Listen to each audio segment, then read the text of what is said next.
மாவட்டம் ஓமலூர் அருகே அதிக பணம் சேமித்து தனித்து வசித்து வரும் பாட்டி செலவிற்கு பணம் தராததால் ஆத்திரத்தில் பங்காளி உறவுமுறை பேரன் கொலை செய்தது போலீசார் விசாரணையில் தெரிய வந்துள்ளது.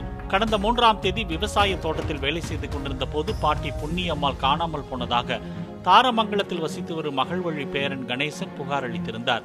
இதுகுறித்து போலீசார் மேற்கொண்ட விசாரணையில் பங்காளி உறவுமுறை பேரன் சித்துராஜ் தனது நண்பர்கள் தனுஷ், முத்துராஜ் உடன் இணைந்து பாட்டியை கொலை செய்து காவிரி ஆற்றில் வீசியதாக வாக்குமூலம் அளித்ததை அடுத்து மூவரையும் கைது செய்தனர்.